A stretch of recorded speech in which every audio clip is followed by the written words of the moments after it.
অনেকের ধারণা হচ্ছে রমজান মাসে কবরে আযাব মাফ করে দেওয়া হয়, কবরে আযাব বন্ধ করে দেওয়া হয়। এই ধারণাটি ভুল। এজন্য অনেক হুজুরকে বলতে শোনা যায় যে যখন মুনাজাত করে ইফতারি আগে বা বিভিন্ন সময় যখন ইজতিমাই দোয়া করে, তখন তাদেরকে বলতে শোনা যায় যে, হে আল্লাহ, তুমি যেমনিভাবে রমজান মাসে কবরে আযাবকে মাফ করে দিয়েছো, কবরে আযাবকে বন্ধ করে দিয়েছো, ঠিক তেমনিভাবে তুমি সারা বছরের জন্য এবং সারা জীবনের জন্য তাদের কবর আযাবকে তুমি মাফ করে দাও, কবর আযাবকে বন্ধ করে দাও।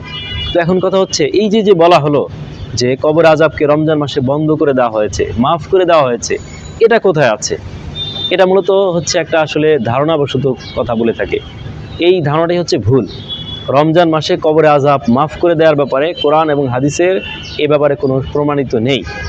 তো এই ধারণাটি আসলে করা হয় সহিহ ইবনে খুজাইমা এবং ইবনে মাজাহ এবং মুস্তাদরাকে হাকিমের একটি হাদিস থেকে এই ধারণাটি করা হয়। সেই হাদিসে কি আছে? হাদিসের ভিতরে আছে, ইযা কানাত আউয়ালু লাইলাতিন মিন রমাদানা সুফিদাতি শায়াতিনু ওয়া মারাদাতুল জিন্নি ওয়া গুল্লিকাত আবওয়াবুন নার ফালাম ইফতাহ মিনহা বাবুন। হাদিসের ভিতরে আছে যে যখন রমজান মাসের প্রথম রাত্রি আগমন করে, তখন দুষ্ট জিন এবং শয়তানদেরকে শৃঙ্খলাবদ্ধ করা হয় এবং জাহান্নামের দরজাগুলোকে বন্ধ করে দেওয়া হয় এবং তার একটি দরজাও খুলে দেওয়া হয় না। তো এই যে গুল্লিকাত আবওয়াবুন নার, জাহান্নামের দরজাকে বন্ধ করে দেওয়া হয়, রমজান মাসে জাহান্নামের দরজাকে বন্ধ করা হয়। এই হাদিসের এই অংশ থেকে অনেকে ধারণা করে থাকে যে কবরে আযাবকে বন্ধ করে দেওয়া হয়েছে। তো আসলে এই কবরের আযাব বন্ধ করে দেওয়া হয়েছে হাদিসের এই অংশ থেকে কিন্তু এটা প্রমাণিত হয় না, বরং এটি মানুষ ধারণা করে মন গড়া কথা বলে থাকে। তো এই ধরনের চিন্তা চেতনা থেকে আমাদের সকলকে বাঁচতে হবে। আসলে কবরে আযাবের সাথে রমজান মাসের কোনো সম্পর্ক নেই।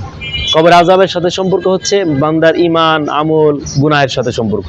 অর্থাৎ কোনো বান্দা যদি ঈমান নিয়ে কবরে যায়, নেক আমল নিয়ে কবরে যায় এবং তার কোনো ধরনের গুনাহ না থাকে এবং গুনাহ হয়ে গেলে সে তওবা করে, আল্লাহর কাছে তওবা করে সে কবরে চলে যায়। বান্দার হক নষ্ট করে থাকলে সে আল্লাহর কাছে সেই বান্দার হক আদায় করে ফেলে এবং তার কাছে মাফ চেয়ে নিয়ে নেয় এবং আল্লাহর কাছে তওবা করে সে যদি কবরে যায়, তাহলে তার কবর আযাব ইনশাআল্লাহ আল্লাহ মাফ করে দিবেন, সেটা রমজান মাস হোক কিংবা রমজানের বাহিরে হোক।